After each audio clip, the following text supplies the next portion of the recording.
Okay, welcome to the Bioenergetic View. I'm your host, Teresa Piella, joined as always by Jay Feldman and Mike Fave.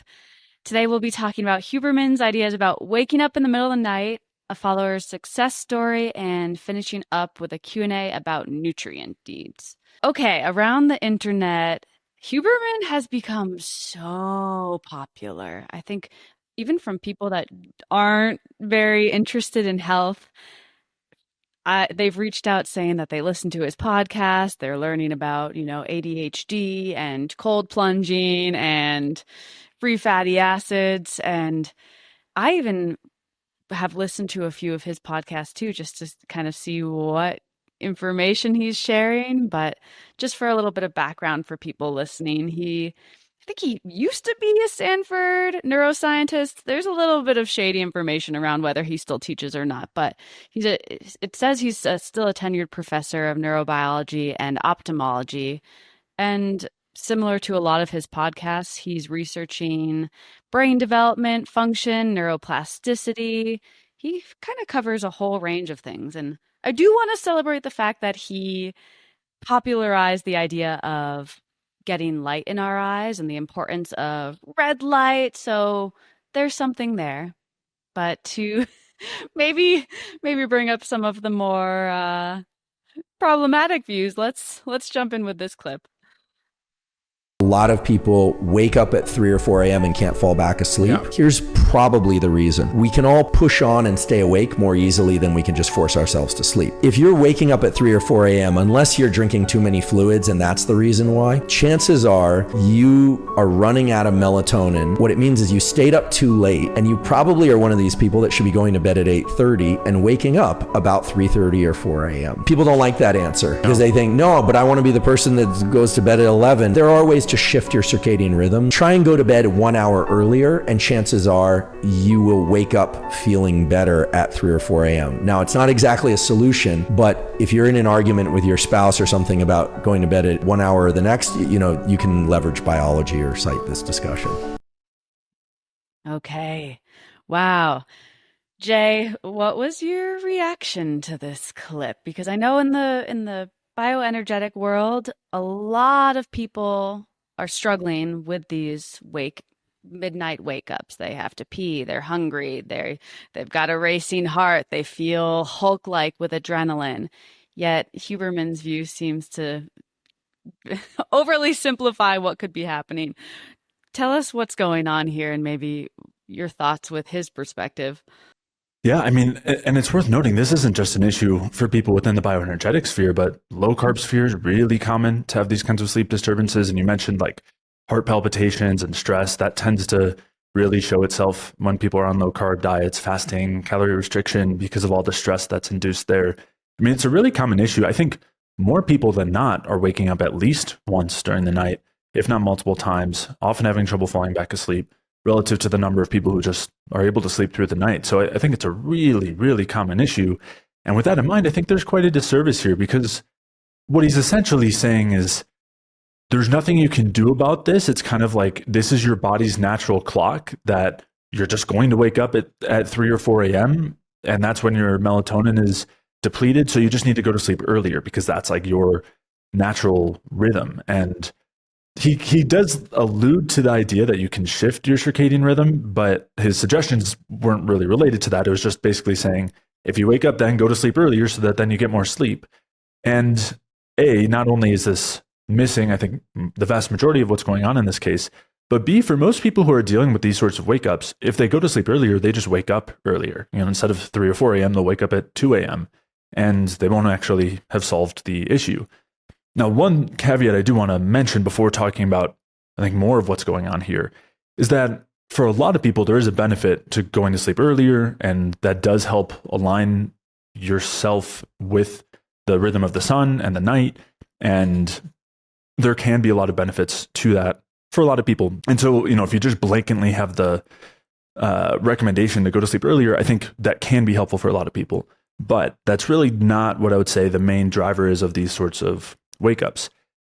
And so on a broad sense, what I'd say is happening in most cases is, for one reason or another, and we can talk through some of these different reasons, there is an increase in stress hormones during the night that's causing someone to wake up.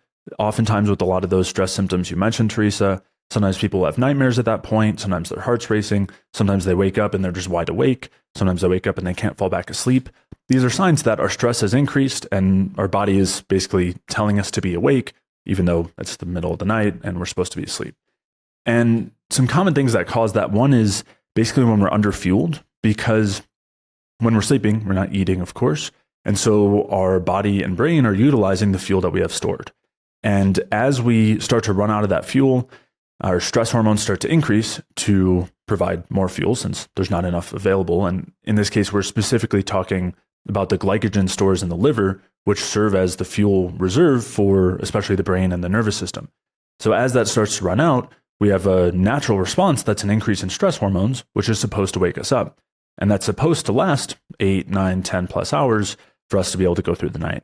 And then we have this natural rise in cortisol, which is supposed to wake us up. But what happens for a lot of people is they don't have enough glycogen stored. Maybe it's because they're not eating enough throughout the day. So they're utilizing, a lot of it. Maybe they're not eating enough specifically of carbohydrates. And so they're not storing enough carbohydrates as glycogen in the liver. Or due to various things that can cause dysfunction at the liver, they might not be efficiently storing that glycogen. And so in all those cases, you have a scenario where you run out of glycogen too soon and you wake up in this somewhat stressed state. So that's one of the most common causes. There are some other things as well, like in the scenario that we're not efficiently using the glucose, even if we have enough stored as glycogen, if we're not using it efficiently, that can cause us to run through it too fast, and then we can have the same spike in stress hormones. Other scenarios could be that maybe something we ate from dinner or earlier in the day is starting to reach a certain part of our intestines, maybe feeding some bacteria, maybe creating an inflammatory response that is causing some stress, and that could be causing us to wake up. So there's a number of possibilities here. And depending on what it is, there's different strategies we can implement to try to improve on the situation. And this would include things like maybe having a snack before bed to make sure fuel stores are topped off. Maybe if you wake up and you are having this stress, you have a spoon of honey, have a little bit of carbohydrate, which can help to turn down that stress effect and allow us to get back to sleep. So there are some things like that, aside from working on gut health, paying attention to what we're eating for dinner, that there's nothing that's irritating our gut as a result, and working on our liver health, which these are obviously very broad areas, that there could be a lot of different things we need to do to work on them. Another one as well that I've seen in a number of cases is having a dinner that's too high in protein, especially relative to carbohydrates. That's one that can cause this kind of blood sugar effect during the night. So those are all things to consider. And then aside from that, there's a lot to consider from the more kind of strict circadian rhythm standpoint. Getting enough light in the morning throughout the day, which helps to set our circadian rhythm. Movement can help with that. Making sure we're eating breakfast when we wake up, that we're not starting our day with, a black cup of coffee, which ends up just amplifying the stress and shifting our circadian rhythm in that way. And that can actually cause this sort of issue, is if we're having this excess stress in the morning, we're skipping breakfast, we're just having coffee, that can cause this circadian rhythm issue. And then also in a much broader sense, our circadian rhythm and the aspects of our physiology that govern it, just like any organ system, are affected by our capacity for energy production. And so when we're in a metabolically compromised state, we don't respond effectively to our environment, to the light that we're exposed to our diet. We aren't able to properly set our circadian rhythm. And so that can cause some issues there as well. So those are some of the, I would say, most pertinent things to touch on here. In the scenario that someone might be waking up particularly early. If someone was just waking up, at 6 a.m. instead of 7 a.m., and they were wanting to sleep in more. I mean, that could still be related to all these issues, but at that point, sure, maybe going to sleep a little earlier might be a good suggestion as well. But I think there's a lot of other things going on physiologically that aren't being acknowledged here. Thank you for touching on the bigger picture, because I think a lot of people forget that it's kind of how you're living your life. It's not just, you should be going to bed earlier. A blood sugar drop and an adrenaline spike at 8 in the morning because, like you said, having black coffee and then going for a 6-mile run, that could be playing a bigger role than, running out of melatonin, like Huberman mentioned. Mike, do you have anything to add to this conversation in terms of some of the nuance here, things that could really be contributing to someone having these disrupted sleep patterns that has nothing to do with going to bed earlier or later? I think that the general answer that Huberman gave is probably going to be unhelpful for most people. And just like from a practical standpoint, the way it was answered for me is like, I don't know if he works with clients, but when you work with people on a consistent basis and you say like, yeah, just go to bed at 8:30 instead, or like go to bed at 8 instead. And it's like, well, most people work 9 to 5 and then they have a commute home. So now you're at 6. And then maybe you're going to get a workout in. Maybe you have kids. Maybe you have extra work that you have to follow up on. You have to cook dinner. You have to prep for the next day. So it's like there's zero shot that for the vast majority of people that this becomes a tenable solution. So, and the other thing is that's great because I don't think that this is actually the fundamental solution. Now, if somebody's going to bed like 1, 2, 3, 12, whatever, like these times at night, yeah, you probably want to correct that. But to bring somebody back to like 8 p.m., I think it's like most people are gonna be like, yeah, I don't think I can do this. And even knowing like when I was working in the hospital, there's zero shot. I didn't even get home till 9. So there's no way that I was gonna be able to go to sleep at 8:30 and then leverage biology as it, like just tell my manager, hey, I gotta leverage biology, so I gotta be home, because I gotta go to sleep at 8:30. I'll be a better worker in the morning. Maybe I'll start a little earlier. So I think that the solution is just like a little out of touch with what everyday people are dealing with on a regular basis. And I also don't think this is the fundamental problem. Now, before I talk about the problems, Jay touched on them in large, but I want to talk about what's typical for somebody as far as sleep goes. So what would I say is a normal, like what we're shooting for in terms of sleep? I would say the minimum, or I guess the minimum scenario, like the minimum barometers that you waking one time per night, maybe to pee, and then you can go back to sleep.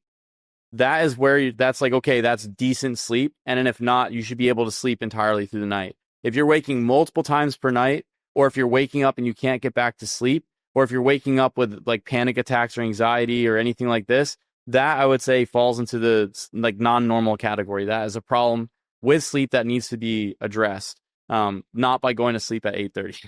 So with that, I do think adjusting like melatonin fluctuations across the night, you could make an argument that it could impact sleep based on melatonin's mechanisms. But when you actually work with people who do have sleep issues, they'll tell you straight up, yeah, I take 10 milligrams of melatonin every night, and that doesn't do anything. I still have insomnia, or I have, compounded extended release melatonin, and I still don't sleep through the night. So most times melatonin, at least in my experience, I haven't seen it be a massive solution for most people's sleep problems, especially people who are dealing with this specific problem, where they're not having a issue with sleep latency or ability to fall asleep. They're having an issue where they're waking up in the night. That's not necessarily, at least in my experience, been resolvable with melatonin supplementation, even extended release forms.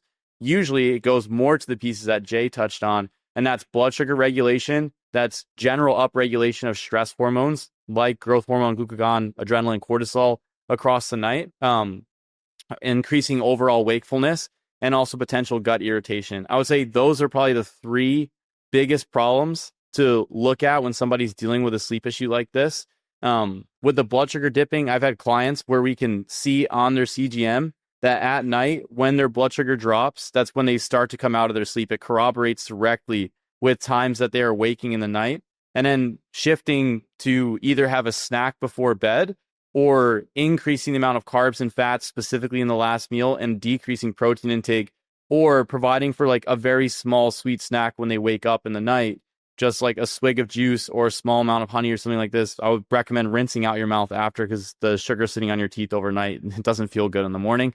But essentially that can help to stabilize the blood glucose. And you can use all 3 strategies. You can use one of them. A lot of times you don't need to do all 3. Like once you get like the before bed snack gets the job done. And usually in that circumstance, I'm incorporating something like a carb and a fat, not so much a protein. I mean, you could do a little collagen, but typically it's like, like fruit and chocolate if the theobromine in chocolate doesn't bother you, or mac nuts or something like this, or avocado on a rice cake, just some carbs and some fat so that you're able to actually maintain your blood glucose across the night. So I think those are going to be some of the best strategies to help minimize that. When it comes to creating a diet for optimal health, there's a lot of conflicting information out there, and that's why I've created the Energy Balance Food Guide to help you determine exactly what to eat to optimally support your metabolism and help you lose weight, improve your digestion, get amazing sleep, boost your energy, and so much more. The Energy Balance Food Guide is a one-page infographic that organizes foods on a spectrum based on how effectively they support your metabolism, and it also has a separate spectrum that adjusts the scale for you in the case that you're dealing with various digestive symptoms. The food guide makes it extremely easy to get started with a bioenergetic approach to optimizing your health. So head over to jfeldmanwellness.com/guide to download your free Energy Balance Food Guide. And the other thing that Teresa, you touched on that I think was really helpful is the things you do that day before or even the day before adjust what's going on with your sleep. So managing your total intake across the day of total energy, but as well as protein, carbs, and fat is extremely important. Even for me, even now, if I miss a meal just for work or for whatever's going on, then I will have problems sleeping. And then I have to get up and I have to eat to like reach enough food so that I then can sleep through the night. So even missing like one meal, it's like, it'll probably drop me by a decent amount. So maybe like 800 or 900 calories in that meal. And then I'm like, I will have problems sleeping that night. So making sure you're hitting your targets across the day is extremely important so that you're sleeping at night. Another really big one here, I would say, is gut irritation. This is a huge driver in my experience for people. If you're eating something that your GI tract doesn't tolerate, or it's giving you bloating, gas, loose stools, whatever the deal is, a lot of times this can lead to broken sleep, tossing and turning all night long, waking up multiple times throughout the night, having to pee all the time throughout the night. These are symptoms of gut irritation or potentially upregulation in stress hormones, and those directly impair sleep. So minimizing things that irritate the gut and then making sure you're eating enough across the day to keep stress low, I think can make a huge difference in people's sleep at night. And then also adding in the snack, these different components. The general stuff that we all know, adequate temperature, like 70 degrees in the room, Fahrenheit, minimizing excessive light exposure before bed, managing noise, not having like your pets in the bed with you is actually a huge one for a lot of people. Like if your dog's hopping in the bed, usually that can impact sleep. So these things all still stand. But for this specific problem, I'm thinking blood sugar, I'm thinking stress, I'm thinking gut irritation, and I'm honing in and addressing those components. And that usually gets the job done. And to something that Jay spoke to as well, this is typically seen in people who are either coming out of intermittent fasting, who are coming out of low-carb carnivore diets, keto diets, who are coming out of heavy caloric restricted diets or like tons of exercise, or they have significant gut issues. This is typically where you see this, or people with blood glucose dysregulation. So I usually see this in this group of people. Other sleep problems can go in different areas depending on what's going on. So it's important to figure out where your specific issue is. Because for some people, I've worked with that insomnia. Like part of their problem was like other stuff, like their circadian rhythm. They just work shift work, the temperature in the room, stuff like this made a difference. But for the waking up at the 3 to 4 a.m., like this is a characteristic symptom that you tend to see in these groups. And I think it's usually related to the stress hormones and to blood glucose regulation, and less so melatonin. Melatonin, if you're a shift worker, if you're jet lagged, if you have issues with sleep latency, so the ability to fall asleep, maybe it'd be more helpful in those circumstances. But in this circumstance, I don't think it's a melatonin problem. Nor do I think that the shifting to 8:30 is the answer for this problem. And even for myself, like my circadian rhythm is shifted a little bit later. I don't really fall asleep until like 12 o'clock at night. That's very typical for me. I could not go to sleep at 8:30. There's zero shot that would happen unless I flew to another part of the world where 8:30 was 12 p.m. Eastern time. So this is, I think this advice here, I don't know, like it seems a little bit off base, especially when you work with clients, like to tell an individual, hey, just go to bed at 8:30. I'm just like, what? So that'll be my take. Yeah.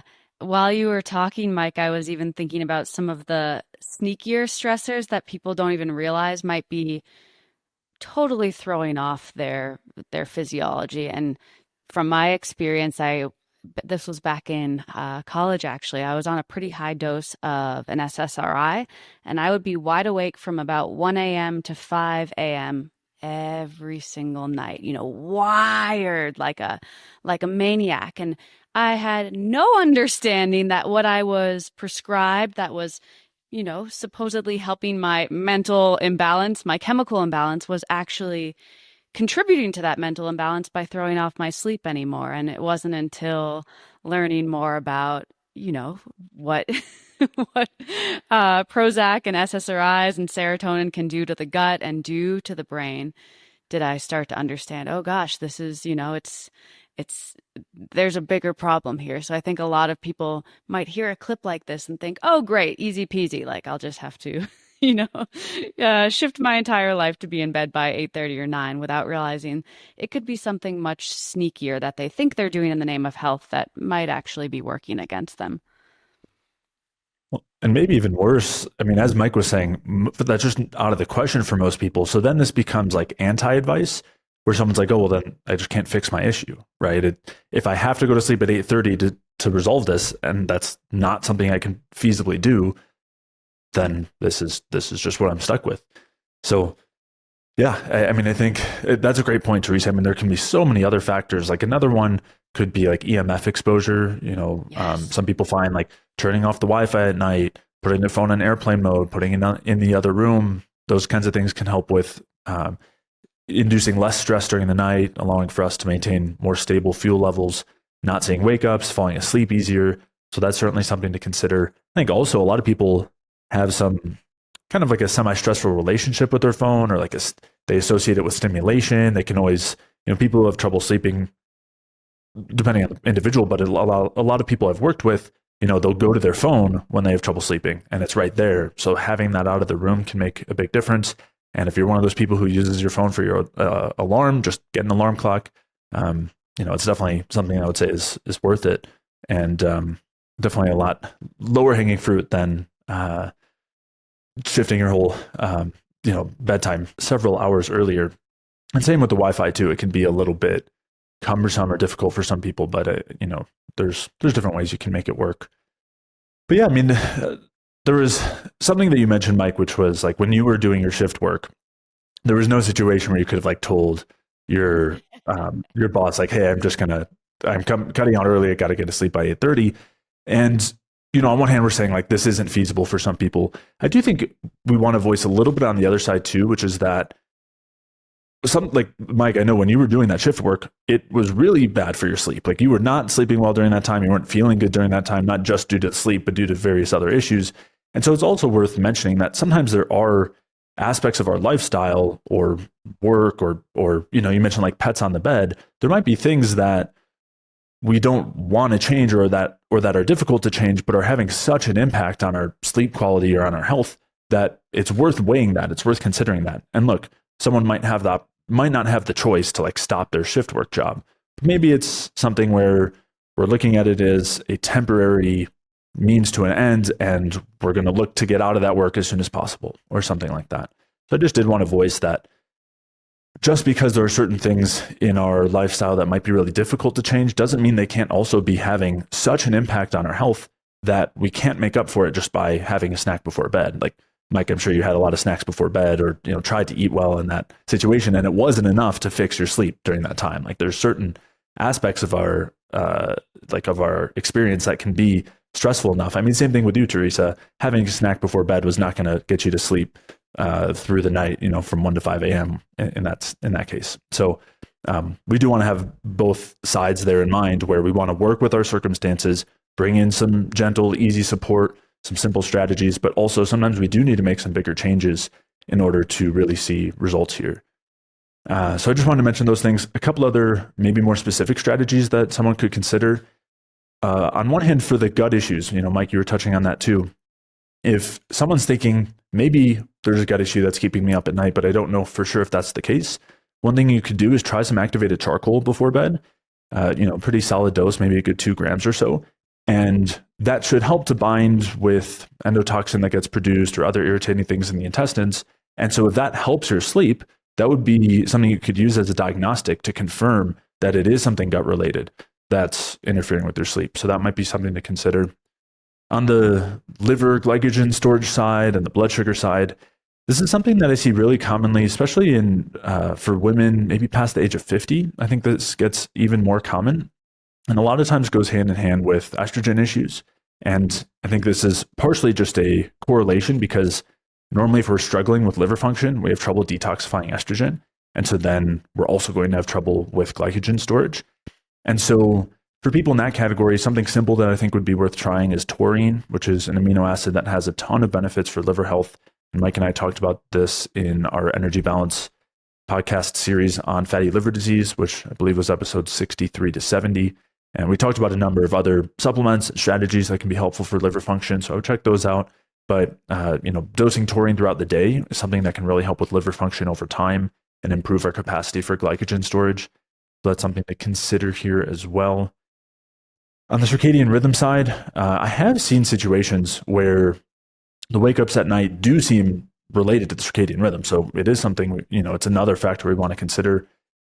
Sometimes just a morning walk in the sun, maybe before or after breakfast, can make a huge difference on sleep, which sometimes we don't connect those things, like something that we're doing in the morning with something that's happening at night. But I think some of the things that are worse for, like the absolute worst things for sleep are waking up, having, coffee and going to work out fasted. I think that's terrible on the circadian rhythm side. And then on the flip side, something that could be really helpful. I mean, getting a good breakfast, having some carbohydrates to help bring the stress hormones down when we wake up, and a short walk in the sun in the morning, getting that sunlight can really make a big difference. So those are some things to consider. And then there was a couple other things I wanted to come back to. So one is that Andrew Huberman in this clip, I think he mentions like a real quick kind of quip saying that drinking too many fluids could be causing someone to wake up to pee. And this is, obviously there's some truth to it, but I think there's also a huge misconception here, which is that if you're waking up with the need to pee, it's because you were drinking too many liquids. And then people will say, well, I'm not going to drink anything at night for, the 3 hours before I go to bed. And yet they still have this issue. And that what that's telling us is that that's not actually what the issue is here. And what's normally happening is this is going hand in hand with the peak in stress hormones, because stress hormones generally have a diuretic effect and they cause us to need to pee. So this could have nothing to do with the amount of liquid you're consuming, and you should be able to have liquid in the 3 hours before you go to bed and not have to wake up multiple times in the night to go to the bathroom. So if you're noticing that, that would actually be an indication of stress hormones more so than a purely like liquid problem, like an over drinking problem. Of course, there can be some issues there if we're not getting enough sodium, potassium, calcium, magnesium, our main electrolytes, then that could cause a state as well where we're not actually retaining the water properly and hydrating our cells properly, and instead it's kind of going through us. But most of the time, it's really a stress hormone issue. So that's something I wanted to throw out here as well. And then the last thing I wanted to come back to was melatonin itself. And, I think it's good that in this clip, Andrew Huberman wasn't like, just take a bunch of melatonin, or you just need like extended release melatonin and that's going to fix the situation. But as Mike said, I've seen so many cases where it doesn't help at all. And also we've talked about this on a couple of different podcast episodes, but melatonin has some kind of metabolism-suppressing effects and some thyroid suppressing effects. And there's some concerns with melatonin, and the doses people are using are way past physiological dosing, way higher, many times higher than the amount of melatonin we naturally produce. Where when they look into research, the dosing that would be appropriate if we're trying to just get normal physiological levels is 0.1 to 0.3 milligrams of melatonin. And people are using 3 milligrams, 10 milligrams, huge doses, even larger sometimes hundreds of milligrams for, I would say, faulty premises that this is health supportive, and that's a whole other topic. But I would definitely have a lot of caution when it comes to melatonin use. If someone was using it, I would be aiming for short-term, very low-dose use. And I've also, the number of times where I found it to be necessary, maybe it's like a couple out of, thousands. There are so many other things we can use instead. And most of the time people are, when they get their general physiology, thyroid status, liver function to a better spot, melatonin ends up not being necessary at all. Yeah, I've got an anecdote there. I was put on 250 milligrams of melatonin during, kind of the perfect storm of my sleep crisis, and it did nothing. If anything, it caused such a severe stress reaction that the next day I could barely stand up. It just was, just so harmful. So wouldn't recommend that to anyone. And Jay, as you were talking, you also reminded me too more about supplements that could be hurting someone's sleep or harming it. I know some people find that even though there are so many benefits to glycine and we see it as like an inhibitory neurotransmitter that might help some people sleep, I've seen a few people that actually get kind of revved up from magnesium glycinate, but when they switch to the magnesium taurate, that's when they notice their sleep really shifts for the better. So just paying attention to things that you might be kind of taking, thinking, oh, I'm doing this to help my sleep. You might be someone that isn't really benefiting, and there's room to step back and look at maybe all the supplements that you have stacked throughout the day and starting to maybe simplify to understand what's actually helping, what's throwing you off, and not necessarily needing so many supplements that could be complicating the picture. Yeah, and just a real quick comment on that, because then I'm sure you'll want to hop in, Mike, but I've known people where a B vitamin complex that they were taking in the morning with breakfast was actually interfering with their sleep. People who are really sensitive to that stimulation, who tend toward insomnia. Even things that we wouldn't normally think of as stimulating, vitamin K, vitamin E, moderate dose B vitamins, pregnenolone, progesterone, DHEA. I mean, things like this that even again, when you're dosing them in the morning or early in the day, could be setting yourself up for stress later in the day, could be causing that imbalance early in the day and then kind of leading you to blood sugar instability throughout the day. So yeah, when we get into those less simple cases where a snack before bed and just generally a good kind of bioenergetic approach in terms of diet and lifestyle isn't getting them there, then that's when we might need to look at some of those deeper layers. But definitely, I'm glad you brought that up, Teresa, because I've seen that happen for sure. Mm-hmm. I've heard the same with oregano oil. Mike, hop on in. Have you seen similar patterns? I wanted to touch on the SSRI piece that you mentioned, Teresa, because I had quite a few clients who've been on antipsychotic medications or SSRIs. And one thing I want to mention there is a lot of times when you're using those medications, a lot of things in the supplement realm and hormone realm actually give you paradoxical reactions. I'm not exactly sure why, but I do think that some of the shift in brain chemistry that occurs with the use of those drugs, like I've had people where they take theanine or glycine and it wires them instead of calming them down. And it's the typical pattern that I see is they're using some of these medications.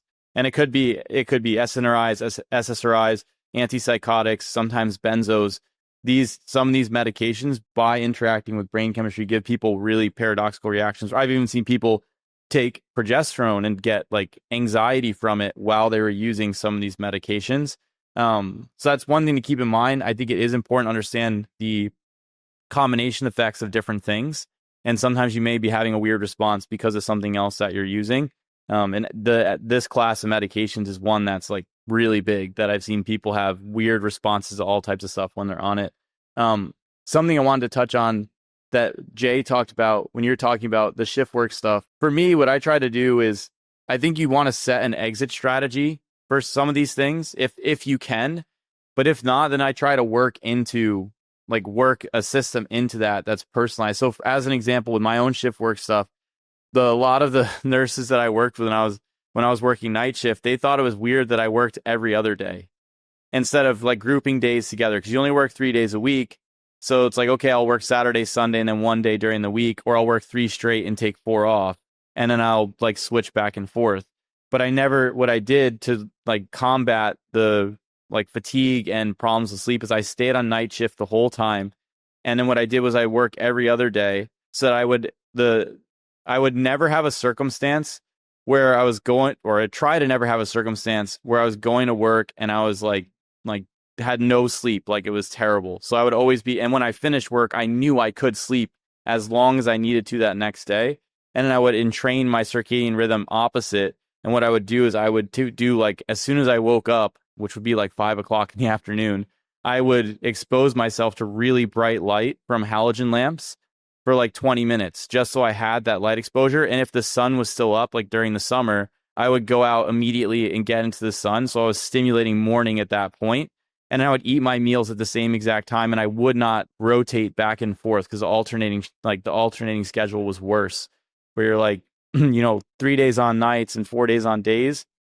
That was terrible. I never could adjust that. So I just stayed on nights. So a lot of times I'll try to make adjustments with this and kind of find like what's the best you can do in that circumstance. Because sometimes like for me when I was doing the shift work, there is no like for that period of time, like there is no shot I could exit it on the night shift. I had to just like at least in that point in time I had to do that. So that was something that I think I set an exit strategy, so I had an end goal. But in the meantime, it's like, well, what can I do to get this under control and minimize the damage from this and like still like maintain some normalcy? But yeah, it definitely wasn't good, and it messed up my circadian rhythm for a while after, which that brings me to the circadian entrainment stuff. So coming off shift work for 2 years, 1.5, 2 years, I had like 1 year where 1 to 2 years almost where my circadian rhythm was terrible.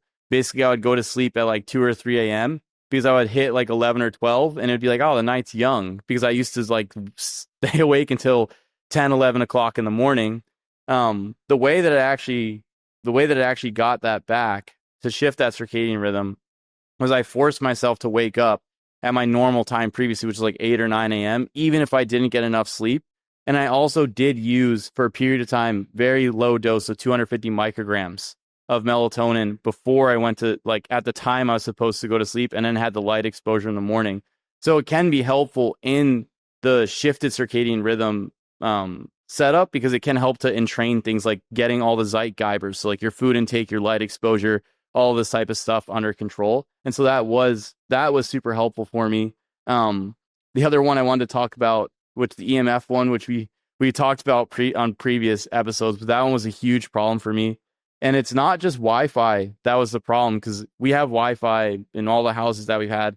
And I have multiple clients that have this sensitivity as well. But the Wi-Fi at night, if it's in the other room, it doesn't matter, because I'm far enough away that I don't have an effect from it. But the big driver for me was like dirty electricity coming off the lines in the house. So the house was emitting, or there's a smart meter on the house inverting the current. And then basically when I had checked the amount of dirty EMF coming off the lines in the rooms is insane. It was like, I think it was over 1,000 millivolts. And that was basically, I just couldn't sleep at night. Like I wouldn't fall asleep until 3, 4 a.m. And then when I woke up in the morning, I wouldn't sleep that long. And then I would be in a circumstance where I was just like chronically fatigued, and I was also getting like tons of muscle tightness. And I think this is related to the EMF opening up voltage gated calcium channels and then creating excitation in the nervous system and also contraction in the muscles. So for me, that was a huge one. So I think it's important when people think about EMF, you have Wi-Fi, that's one. Like you definitely don't want to be close to a router when you're sleeping, but you have dirty EMF, which can come off the lines in the house. And the other one is the electrical devices can actually produce EMF themselves. So that would be in volts per meter. And that's where you have like your smart TVs, your laptops, your computers, even like it, depending on what type of alarm clock, or cordless phones are also terrible as well. These types of things, like if they're sitting next to your bed, that could be a problem on top of the Wi-Fi. So I would keep these things in mind. And for me to test some of this stuff to figure out like how I was responding and what the trigger was, I had purchased the tri-field EMF meter, and then I was using a dirty electricity meter from Greenwave. I'm not affiliated with them, but those are the ones that I had used in case people are interested. And for me, figuring out the EMF was a huge thing, because I was living in Florida, like, 20 minutes from the beach, and a really nice spot. At that point, I had stopped working in the hospital because I started working on some of this projects online, and I had the worst health. And it was because of the EMF, because I couldn't sleep. I was like chronically sleep deprived. And then I went and did a travel contract in the middle of in Amarillo, Texas, in the middle of the winter, and like definitely not an oasis compared to where I was before. And I was working like 50-hour weeks in the hospital, and my health was better there because I could sleep at night and I wasn't having problems with EMF. So that for some people who are sensitive to that, I think that could be a serious concern with the sleep component. And then the last ones that I wanted to mention, I've seen the same thing with the blood glucose regulation for post-menopausal women. Usually you'll tend to see like broken sleep and then a high fasting blood glucose value in the morning. Now, not super high, but like in the low 100s. and then their blood sugar is wacky all night long. And I think it's related to usually what you'll see on these hormonal panels is you will see a shift towards estrogen in the progesterone to estradiol ratio. And then you also see the hypothalamic pituitary adrenal axis kind of shot, like the DHES to cortisol ratio is not good. It's less than 10. And then you see like the A1C is a little borderline 5.7, 5.8, stuff like this. So correcting the hormonal component there, as well as, liver health, all this type of stuff is important to actually get those things under control.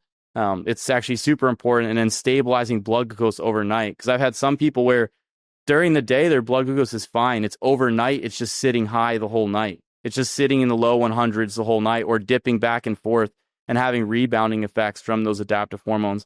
And correcting that, I've been able to see clients, postmenopausal women, bring their A1C and fasting glucose down by changing what they ate the day before or that night and stabilizing blood sugar, as well as addressing hormones. So progesterone, obviously, everybody knows for women, for guys as well, but mainly women, can be extremely helpful for sleep, especially when it's dialed in appropriately. So those are things I wanted to add. And then the only other thing is just for people to be careful with taurine and glycine.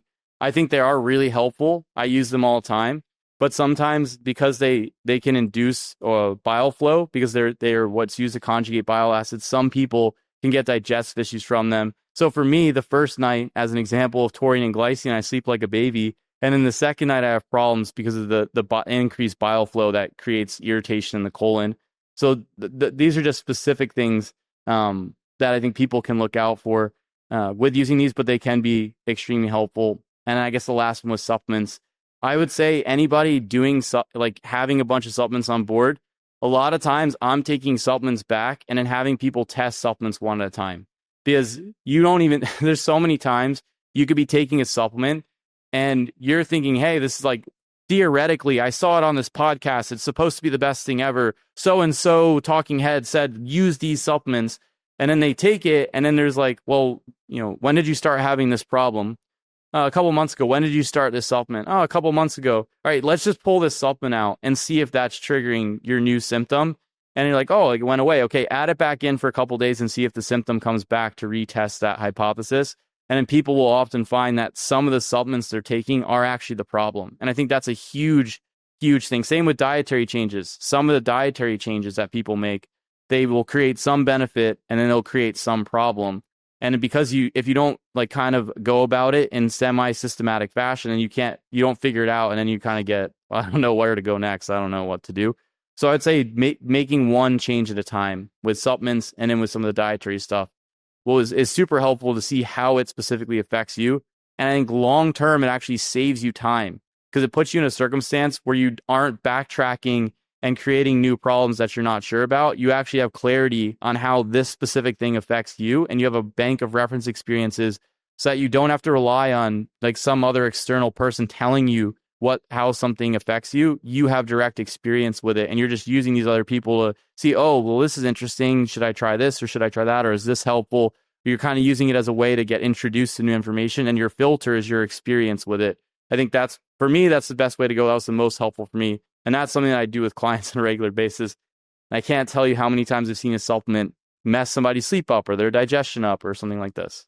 Mm-hmm. And I understand so many people are just so desperate and excited. Like you said, Mike, they hear something on a podcast and they think, okay, if I get this L-theanine and this special magnesium blend and this melatonin and this lemon balm tea and then, these special blue blocking glasses, that will fix everything. And then before they know it, they have no idea what variable might be working against them. So really good point there that the slower you go, you're actually saving yourself time and understanding what's leading to what. It doesn't have to be such a chaotic experiment. Yeah. And not to say that those supplements can't be helpful. L-theanine, magnesium, glycine can all be really great supplements that can help with sleep. But we've all discussed different situations where they could be making it worse. And even more so than that, what both of you guys are touching on, which is just doing it carefully.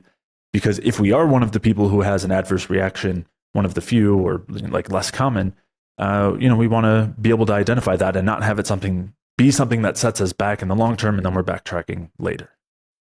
Mm-hmm. Yep, 100%. Yeah. 100%. And I think a lot of people, I think they're always surprised to see, like, because I spoke with a gentleman yesterday. He's like, I went low carb and I went carnivore and I just like basically ate meat for a couple months, and like then I started getting panic attacks and I couldn't sleep at night. And it's like, she's like, well, I added in some carbs and like, well, now I can sleep, but I still have some panic attacks. Like just doing the carb thing, like, and getting carbs that you tolerate, right? Because that's the minefield of carbs. You add them in and it's like, oh, I'm gonna eat mango and watermelon and this and that, and then you get digestive issues. And it's like, well, maybe I don't tolerate carbs. Like, just finding the right ones that work for your system and having them in adequate amounts. It's like such a simple thing, but people do it and like, wow, like my intractable insomnia that I took 5,000 supplements for and took all these medications for, like, it's actually resolving now. So I think that is something that is, it's just so foundational, the having the carbohydrates on board and like even doing the snack. And I think people underestimate the value of doing that with your sleep, or even when you wake up in the middle of the night, just having a swig of juice or coconut water or something like this can make a huge difference beyond like all the crazy supplement stacks and things that we have available to us now. Like that, I think, can be the most central thing and I would try that first before getting to all the subs. That's like the first quote that someone's like, hey, Mike, I'm having sleep issues. Are you eating enough during the day? Do you have any digestive problems? Okay, not really eating enough. My digestion's fine. Okay, have you, like, where's your carb intake? Okay, I'm a little low on carbs. Did you try a snack before bed? Do you try something when you wake up? It's like, that's the general question flow I go through first before we start getting into, do you have circadian disruption? Where's your cortisol to DHES ratio? What's your glucocorticoid curve? Like, that stuff is way later, because most times you do this and then things are under control. Yeah. I would say mine's the exact same, but the first thing I say is, did you try going to sleep at 7 p.m.? And if they haven't tried that, I always make sure they try that first. And then did you cite Andrew Huberman as your source for this? Right. I always send them this clip and I say, make sure you try going to sleep super, super early, 4, 5, 6 p.m. But only if they did their cold plunge that morning. And then bedtime by 7.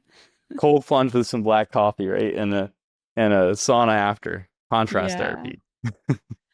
Okay, so this was a comment from Vanessa C. 1965, and she said, hey, I'm back to say, yes, these guys know what they're talking about. After 4 years of rising TSH into subclinical hypothyroidism and creeping weight gain, my thyroid panel is finally looking excellent with no glandulars. I was vegan and hurt my gut with grains, legumes, and nuts, then went high protein, low carb to try to recover. Just letting myself eat carbs with every meal and not trying to cram in so much protein, balance something out. Heck yeah, Vanessa. The weight went down even without caloric deficit or exercise. I stopped fasting too, no more stressing myself. Thanks, guys. I think that comment was for you too, but I will celebrate in the in the gratitude. I think guys might include you. Okay. You're included. I don't know when she left that comment, but it's just amazing how simple it can be. Like you both were just touching on. Sometimes it's just eating carbohydrates with every meal, like we want to, like feels intuitive, and lo and behold, things really do shift. Yeah. So for our Q&A today, Guy was asking, he said he has a question regarding nutrients. I try to build a diet that meets the recommended daily intake of all minerals and vitamins. Should I consider that not all of them are absorbed, or is it enough to just hit the recommended values? It seems impossible to know exactly how much of each nutrient gets absorbed from every food. Thank you. Okay. Mike, what would be your thoughts there? I think he's got some good points. There's, a lot of mystery that goes on once we put something in our body. How should one go about thinking about this? I think when, like, the frame that guy's thinking about it from, of like, well, how do all these nutrients interact? How is each one absorbed? Am I getting all of them? Am I getting all of them in the right amounts? Like, that is like actually gets a little bit, like, it can actually get complex because there's a lot of nutrients and there's a lot of different components. So, for example, the thing is, like, which foods are you using to hit those nutrients? So are you using, for your iron, are you using beef or are you using chocolate? And then, like, obviously the iron from beef, the heme iron is going to be more absorbable than chocolate. So for me, I don't even try to necessarily approach it that way first. I actually approach it with the solution in mind because it just makes it easier. Because the theory and the abstract perspective, like you can just start spinning your wheels and looking at the absorption curves for all these different foods for different nutrients and the anti-nutrients in them that can impact this and impact that. And then you like, that's where you get into like this, like, well, I'm just going to eat carnivore because like meat is a supreme food and it's most bioavailable and there's no anti-nutrients. But so when I think about this from the solution perspective, the first thing I do, or the first thing I would do here, is I would structure your diet to hit all the micronutrients and also macronutrient targets that you have set for your goals in your context. So just try your best with your regular everyday diet. You don't have to go crazy and like, I eat, 15 grams of oysters and 1.7 grams of mussels so I can perfectly hit this manganese target and this zinc target and this type of stuff. Just set up your general diet and chronometer and try to see, using the foods that you eat on a typical basis, if you like where you're at with your micronutrients, all your vitamins and your minerals. So, and your macronutrients as well, because the protein, carbs, and fats are important. And as we just talked about, even with sleep, getting enough carbs and total energy is extremely important. So you're going to, I guess another thing I'll put in here is you're going to have some foods that you use for micros, and you're going to have some foods that you use for energy for your macros, right? Like olive oil, butter, mac nuts, some of these things, they're not massively micronutrient dense, but they're macronutrient dense. So they allow you to, I know you guys are laughing because I said mac nuts.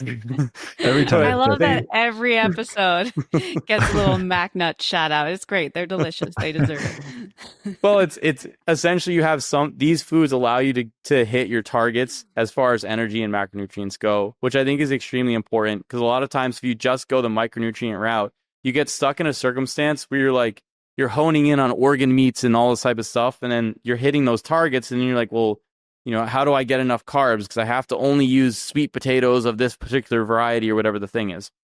So you think about it that way of, kind of two different types of food, you're going to hit those targets. Now, from there, once you see where you're at, you just look at it in general. Then the next step is to say, okay, where are my gaps? What am I short on? So as a personal example, I don't tolerate dairy, so my calcium is always short.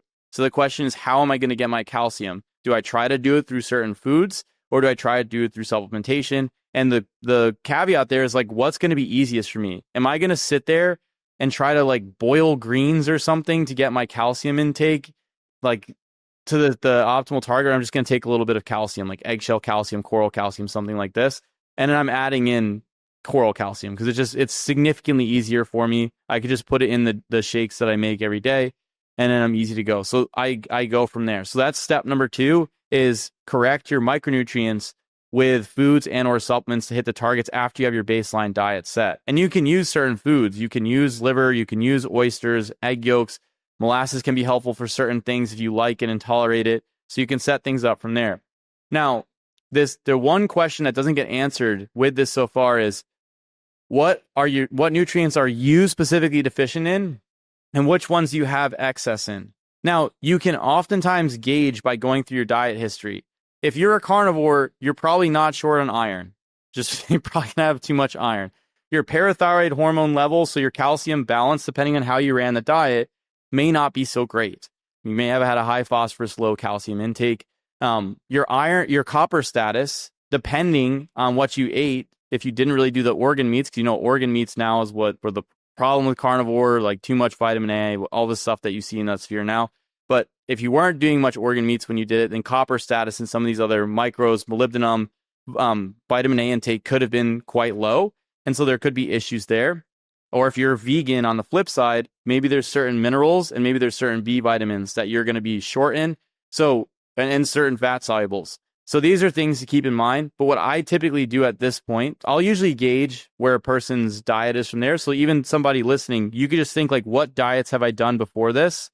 And then you can get a rough idea of which vitamins and minerals may be a little bit short. But you can also just go test one time and just see where your stuff is at. And a lot of times this makes a huge difference because there's like, I had a client recently, his TSH was like in the high 2s and his body temp was low. And I was like, he's like, do I have to go on supplementation? And I was like, no, I don't think so. Let's see where your micros are because maybe you have some minor deficiencies. that are impeding your ability to produce thyroid hormone adequately, respond to it effectively, convert it into the active forms effectively, because all the micronutrients are important for this. So then we looked at his labs and it's like his zinc was low, his copper was low, and his iron was borderline, right? So the zinc copper level, I'm typically, at least for plasma zinc serum copper, I'm typically looking for about 100 micrograms per deciliter. And in iron, there's a full panel to go through, but his ferritin was like 48. So these values aren't really, like, these are on the low end. So we corrected that. And then his temps came up by a degree, and his thyroid hormone values, his TSH dropped that back down, and the last one was just in the very low twos, like 2.0 something. So much better shift, and the T4 and T3 values improved as well. So we saw a change in his symptom profile, change in his micronutrients. This gentleman had digestive issues for years, so that's why I think he was actually deficient, because he wasn't absorbing stuff. Because a lot of times if you have things like IBSD, you're running to the bathroom, you're losing those micros. So just the testing was helpful. And then we're like, okay, let's replete these things for a period of time and then follow up. So when I'm looking at testing, the labs that I typically like to see to look at full micronutrient status, or at least minerals, is vitamin D3 and parathyroid hormone. Gives you an idea of your calcium status. You have an RBC magnesium to get an idea of your magnesium status. For copper, you can do serum copper, RBC copper, and ceruloplasmin. You could just get away without the RBC copper and ceruloplasmin a lot of times if you don't think you have like a genetic disorder with copper metabolism. I tend to look at plasma zinc. I tend to look at RBC zinc, plasma selenium. I'm looking at an iron panel, ferritin. I often look at B12, folate, homocysteine, and a complete blood count. And then plasma selenium and whole blood manganese, or RBC manganese, those are ones that I don't do them that often. It's only if I really think that somebody may have an issue with those that I start to look, like say Hashimoto's for the selenium, or depending on what they're doing with their diet, I'll look at the manganese. So you can look at these labs and you can get a sense of, am I on the low side or on the high side of those, and then target that specifically. When you follow up, you don't have to do the whole thing again. You just do, like, say you're low in copper, zinc, and iron. You just follow up on those values because you already know where everything else is. So that's fine. So it's like helps you to figure out your specific problems or your specific deficiencies or excesses. A lot of people I've worked with, ferritin's in the 400s the first time we look, and it's like, that's not good. That's an actual huge problem. So we want to bring that down. Usually with blood donation, that's the main way to do it. So these are ways to this is like the 3-part process. Set up your diet, dial in your micros, your vitamins, minerals between supplements and dietary components as well. And then if you still really want to look under the hood, depending on your symptoms, do some micronutrient testing to see where things are at, and then correct, and then follow up just on the values that need to be corrected. I think that's the easiest way to go, because if you try to do it the other way, you're going to just spend like all this time thinking about all the relationships and connections, and then it makes you feel overwhelmed. And then this way, all right, well, overwhelmed, but this is all you really have to do to get a lot of this under control and then go from there. The one caveat I want to say here is a lot of the B vitamins and some of the water-soluble vitamins are way harder to test for, because they're like, the serum values that you get don't really corroborate fully to your actual status for these things. And there are other in-depth markers you can test for them, but it starts to get really expensive and it starts to become a lot of markers really fast. So that's why you don't see like vitamin C or some of the B complex vitamins and components here, because they're much more difficult to test for, and they start to become very expensive. Whereas this panel is not super expensive. And you get a full breakdown of a lot of the minerals, and you cover some of the important Bs, and then you can go from there. And usually you can cover a lot of the other Bs and vitamin C for most people without having to actually test it, because at a reasonable dosage, you can replete your status. And there's not really a high risk of toxicity from them. So it's like, just cover yourself with those Bs and the vitamin C, and then go from there. And you can assume that you're relatively repleted. And if you still have problems, then you can do more advanced testing down the line if needed. But a lot of times, like, there's very few times I've even had to go that route. Most times, just doing the diet and covering between what you see in chronometer and your supplementation gets the job done. The micronutrient testing, like, that's even a little bit more rare, because a lot of people feel better just correcting those things alone. I'm really glad you mentioned the B vitamins too, because I think something that I've seen help a lot of people is dialing in thiamine, because just a deficiency in thiamine I think it's just, it's called thiamine-induced malnutrition, because it dictates how the microvilli are absorbing every other mineral and vitamin. So if we can think, upstream, or downstream, whichever way you want to look at it, what's going to be the limiting factor that's maybe preventing someone from absorbing their nutrient dense, regenerative, whole foods based diet? It might not be, they might not have to be so maniacal about trying to dial in all these little teeny micronutrients. It could just be, okay, let's start with the basics and then see how they start feeling, how their energy is, how their digestion is. Jay, what would you add to this? Yeah, I mean, I think it's a good question, and probably one that a lot of people are wondering about, because as you look into all of the things that can affect nutrient absorption and nutrient interactions and things like that, there's a ton. And, if someone's looking at like their magnesium and they're looking at how well it's absorbed and it's like 25% absorption, and then they're thinking like, okay, do I need to quadruple my magnesium dosing because only a quarter is getting absorbed? And that same thing could happen when you're looking at, I have coffee alongside my my meat or my vegetables or my fruit. So is that inhibiting the absorption of different micronutrients there? So it can get really complicated. And I think it's a really important one to kind of like calm the concern a little bit, because all of this is generally accounted for when it comes to looking at nutrients in food and nutrient status and recommended amounts. When they're, so, I mean, hypothetically, ideally, when these things are studied, they're looking at, vitamin A intake or thiamine intake in the context of a whole food diet and in a normal human, and you're getting an idea of, with all these factors at play, including this individual's bioindividuality, their ability to absorb this nutrient, the other nutrients they're consuming along with it, the polyphenols, whatever else, this is the amount that we need to prevent deficiency. Unfortunately, that isn't the case with all the nutrients. A lot of the research that has been used to determine minimum needs or recommended daily allowances is really old research, and a lot of it isn't done that well. So it's actually not the best body of research to rely on anyway. But the kind of broad picture that I would say here is that, if we're suggesting getting, 400 milligrams or 500 milligrams of magnesium a day, it's assumed that that is accounting for absorption and all of the things that affect absorption. And there's a lot, because you can look at, calcium interfering with zinc absorption, or vitamin C increasing iron absorption, or calcium decreasing iron absorption. And so there's so many factors here. And most of the time, I really wouldn't worry about them unless you're in a scenario where you do have an iron deficiency. And that's a case where you might want to be careful about having dairy alongside your red meat when you're really trying to bump up your iron status, or at least next to the liver that you're eating, or whatever it is. So there are situations where that comes into play, but in general, on average, I wouldn't worry about that. I wouldn't worry about your high polyphenol fruits or vegetables or high tannin coffee interfering with the absorption of zinc or magnesium or copper. Like, yes, it happens to a small extent, but A, it's not enough to really move the needle in the vast majority of cases, and B, that's already kind of accounted for when we're talking about the amount of these nutrients we need. There are maybe a couple of exceptions here. So one, for example, would be anti-nutrients. We've talked about these in a number of situations, but phytic acid, oxalic acid, or phytates, oxalates, those can more strongly interfere with nutrient absorption. And so there are scenarios where we might want to think about those things. And when we look at spinach, for example, yes, there's a good amount of calcium in there, but because of the amount of oxalates, it could very much be a net negative when it comes to calcium status. So there are some exceptions here where you do want to be aware of some factors. All of this is kind of accounted for, though, when you take like the kind of bioenergetic approach where we're eating well-digested foods, we're avoiding high anti-nutrient foods. If we're eating things like grains or legumes, ideally we're preparing them well, we're fermenting them, we're sprouting them, things to help lower the anti-nutrient content.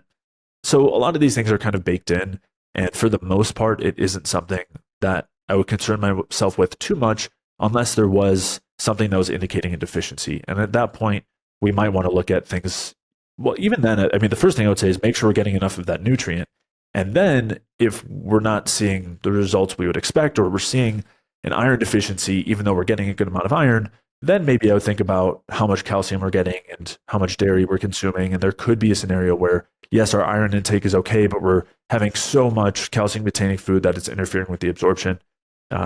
Again, I would say that's relatively uncommon, but that's something I wouldn't worry about on average, only in, maybe a very specific case.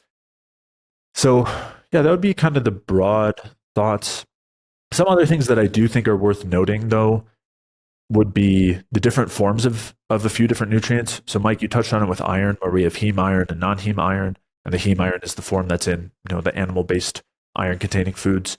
There is like a 2 to 3 times difference in absorption between heme iron and non-heme. So that is something you might want to account for if you're not eating a lot of animal protein sources and you're working under iron status, and you're seeing that on chronometer you're hitting your target for iron, but a lot of it is non-heme iron. That's not going to help so much. So that's something to bear in mind. When it comes to vitamin A, that's another one where if you're just looking at chronometer, you could be getting tons of vitamin A, so to speak, but a lot of it could be beta-carotene. And generally the equivalence between beta-carotene and retinol is the actual vitamin A we use, is considered to be about a 12 times difference. So you would hypothetically, assuming that you efficiently convert it well enough, you would need 12 times as much beta-carotene to make up for your retinol needs.